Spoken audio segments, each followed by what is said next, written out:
معاشر المسلمين وأسرة المؤمنين رحمكم الله فيا نحن رضي الله أن النبي صلى الله عليه وسلم قال إذا صلى بصليك يوم الجمعة أنصت والإمام يخطب فقد روى أنصتوا واسمعوا عني رحمكم الله أنصتوا واسمعوا عني رحمكم الله أنصتوا واسمعوا أبدا وإلا ترحمون اللهم صل على سيدنا محمد اللهم صل على سيدنا محمد اللهم صل على سيدنا محمد وعلى آل سيدنا محمد.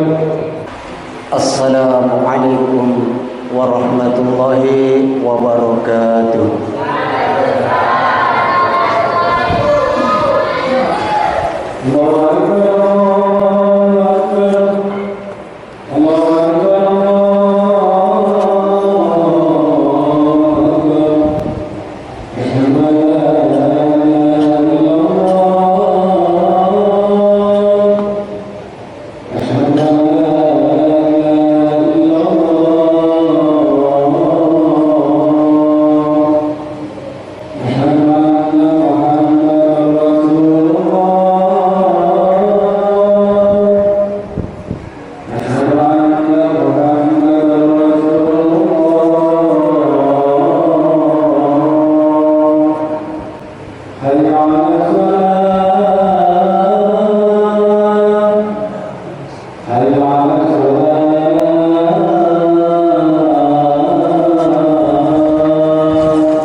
الحمد لله فتيح العليم الذي خلق الإنسان في أحسن تقويم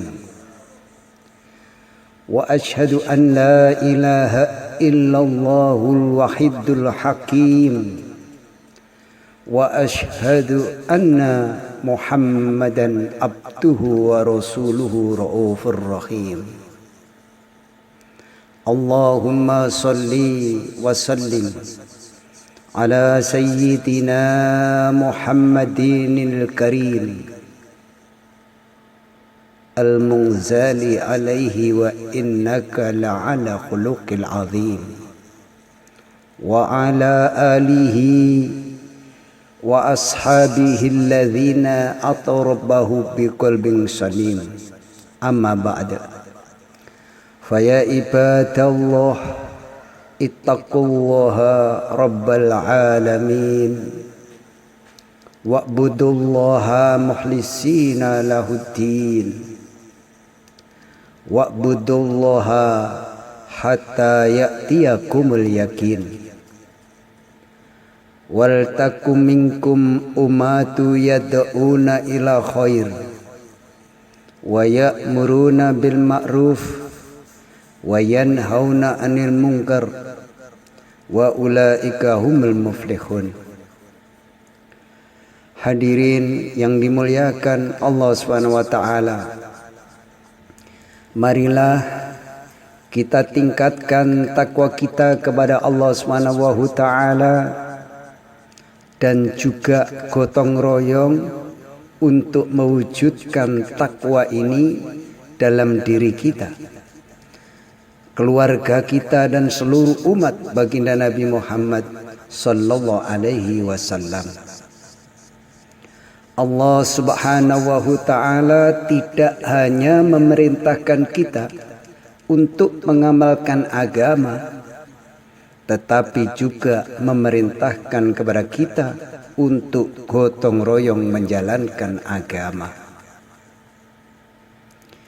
Inilah ciri khas orang-orang yang diridhoi oleh Allah Subhanahu wa taala, yaitu selalu tolong menolong menjalankan agamanya Allah Subhanahu wa taala. Dan di antara sifat-sifat orang yang dimurkai oleh Allah Subhanahu wa taala, yaitu selalu mengganggu orang yang menjalankan agama. Jadi orang yang senantiasa dimurkai oleh Allah, yaitu orang yang senantiasa mengganggu orang-orang yang menjalankan agama. Hadirin yang dimuliakan Allah Subhanahu wa taala. Allah Subhanahu wa taala memerintahkan kita gotong royong menjalankan agama. Allah berjanji dengan adanya gotong royong, Allah akan menurunkan pertolongannya kepada umat ini. Sebagaimana telah disabdakan oleh baginda Nabi Muhammad sallallahu alaihi wasallam, yadullah ma'al jamaah. Pertolongan Allah bersama dengan orang yang senantiasa berjamaah. Jamaah yaitu orang-orang yang memiliki pemikiran dan tujuan yang sama, yaitu gotong royong untuk menghidupkan agamanya Allah Subhanahu wa taala. Gotong royong untuk mengamalkan agama Allah Subhanahu wa taala dengan senantiasa sholat berjamaah di masjid. Inilah akan mendatangkan pertolongan Allah bila kita senantiasa berjamaah. Maka akan datang pertolongan Allah dengan mudah. Itulah yang disabdakan baginda Nabi Muhammad SAW. Kita sudah yakin bahwa Rasulullah SAW adalah utusan Allah, merupakan rukun iman. Maka apa yang disabdakan Nabi kita amalkan, apa yang disabdakan Nabi kita kerjakan. Maka akan mendatangkan pertolongan Allah dari segala arah yang tidak disangka-sangka. Hadirin yang dimuliakan Allah Subhanahu wa taala, hari ini ahli-ahli batil, orang-orang yang tidak menyukai agamanya Allah ini bekerja sama di seluruh dunia ini untuk menghancurkan umat, untuk merusak umat Islam dari segala arah, dari timur sampai barat, dari kanan sampai ke kiri. Siang dan malam ahli-ahli batil berusaha untuk menghancurkan umat Islam, untuk merusak umat Islam. Hadirin yang dimuliakan oleh Allah Subhanahu wa taala, apakah belum cukup untuk pelajaran bagi orang-orang Indonesia? Hari demi hari jumlah umat Islam semakin berkurang, tetapi aneh, sebagian orang-orang Islam di negara ini siang dan malam malah sibuk memikirkan diri mereka sendiri.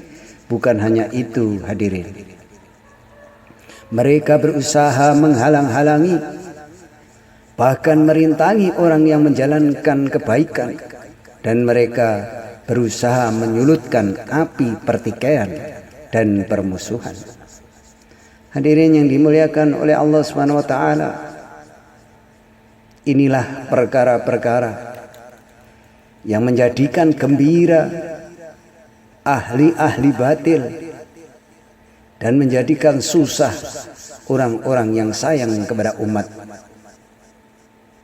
Hadirin yang dimuliakan Allah Subhanahu wa taala, mengapa Allah mensyariatkan Jumatan dan mengapa pula Allah mensyariatkan jamaah? Kenapa kita diperintah untuk Jumatan? Kenapa kita disyariatkan untuk senantiasa berjamaah? Apapun yang kita lakukan di dalam agama senantiasa disyariatkan berjamaah agar pertolongan Allah datang kepada kita. Sesungguhnya di antara maksud jamaah adalah supaya umat Islam rukun dan bekerja sama untuk menghidupkan agamanya Allah Subhanahu wa taala. Hadirin yang dimuliakan Allah Subhanahu wa taala, walaupun seseorang itu ibadahnya sangat tinggi, tetapi bila kesenangannya memecah belah umat, maka dia diharamkan oleh Allah untuk masuk ke dalam surganya. Diceritakan dalam sebuah hadis, di akhirat ada seorang yang memiliki amal-amal kebaikan, akan tetapi dia dimasukkan ke dalam neraka yang paling bawah. Dia berteriak-teriak, "Mengapa saya dimasukkan ke dalam keburukan?" Para malaikat pun menjawab, "Karena kamu telah menyebabkan pecahnya umat Islam di dunia ini. Kamu pernah mengucapkan satu kalimat yang dengan kalimat itu menjadikan perpecahan beribu-ribu orang. Inilah azabmu sekarang." Maka hadirin yang dimuliakan Allah Subhanahu wa taala, apa yang disabdakan baginda Nabi Muhammad SAW ini harus patut menjadi renungan buat kita semuanya. Walaupun kita banyak kebaikan, tetapi ada satu kata yang kita ucapkan mengakibatkan umat Islam ini terpecah, maka semua amalannya akan sirna, maka akan mendapat azab dari Allah Subhanahu wa taala berkat satu ucapan yang membuat umat Islam terpecah belah. Sebaliknya ada orang yang amalnya sedikit, yang amalnya lemah, tetapi dia dimasukkan ke dalam surga yang paling tinggi. Hadirin, ketika ditanya oleh para malaikat, "Apa sebabnya saya kok dimasukkan ke dalam surga yang paling tinggi, wahai malaikat?" Kemudian malaikat menjawab, "Sebab kamu pernah mengucapkan satu kalimat yang dengan kalimat yang kamu ucapkan itu menjadikan bersatunya orang-orang Islam. Inilah yang mengakibatkan kamu diberikan derajat surga yang paling tinggi." Itulah sabda baginda Nabi Muhammad SAW. Percakapan orang yang masuk surga dengan para malaikat, amalnya sedikit tetapi mendapat surga derajat yang paling tinggi karena ucapan satu kalimat yang membuat bersatunya orang-orang Islam. Maka hadirin yang dimuliakan Allah Subhanahu wa taala, zaman sekarang media sosial sangatlah luas jangkauannya. Kita harus berhati-hati. Apapun isinya yang sifatnya membuat umat Islam tidak rukun, maka jangan pernah digapai, jangan pernah dihiraukan, abaikan saja. Tetapi kita harus punya fikir bagaimana umat Islam bersatu, bagaimana umat Islam senantiasa gotong royong dalam menjalankan agama Allah Subhanahu wa taala. Hadirin yang dimuliakan Allah Subhanahu wa taala, marilah kita menjalankan agama dan gotong royong menjalankan agama, karena orang-orang ahli batil juga bergotong royong untuk merusak umat Islam, merusak anak cucu kita, merusak kita, merusak kampung-kampung kita, merusak negara dan seluruh umat Islam di dunia. Hadirin yang dimuliakan Allah Subhanahu wa taala, sekarang adalah waktunya bagi umat Islam untuk berusaha sungguh-sungguh dalam bekerja sama menjalankan agama. Di rumah-rumah, di masjid-masjid, di kampung-kampung, di negara ini dan seluruh umat Islam di dunia ini bekerja sama menghidupkan agama Allah Subhanahu wa taala sehingga umat ini selamat dalam menjalankan agama dan masuk surga dengan berbondong-bondong, sebagaimana Allah Subhanahu wa taala berfirman, "Wasiqal ladzina at-taw rabbahum ilal jannati zumarah." Orang-orang yang bertakwa kepada Tuhannya dibawa ke dalam surga berombong-rombongan. Itulah jamaah rahimakumullah. Kalau kita ingin masuk surga, maka kita harus senantiasa senang dalam berjamaah. Orang yang senantiasa takwa dan senantiasa senang berjamaah, maka akan dimasukkan surga dalam keadaan rombongan bersama orang-orang soleh, bersama baginda Nabi Muhammad sallallahu alaihi wasallam. Ja'alanallahu wa iyyakum minal faizinan amin wa adkhalana wa iyyakum fi zumratil muttaqina mu'minina mukinin. A'udzu billahi minasyaitonir rajim. Bismillahirrahmanirrahim. Wal asri innal insana lafi khusr illal ladzina amanu wa amilus solihati wa tawassaw bil haq wa tawassaw bis sabr wa qur rabbighfir warham wa anta khairur rahimin.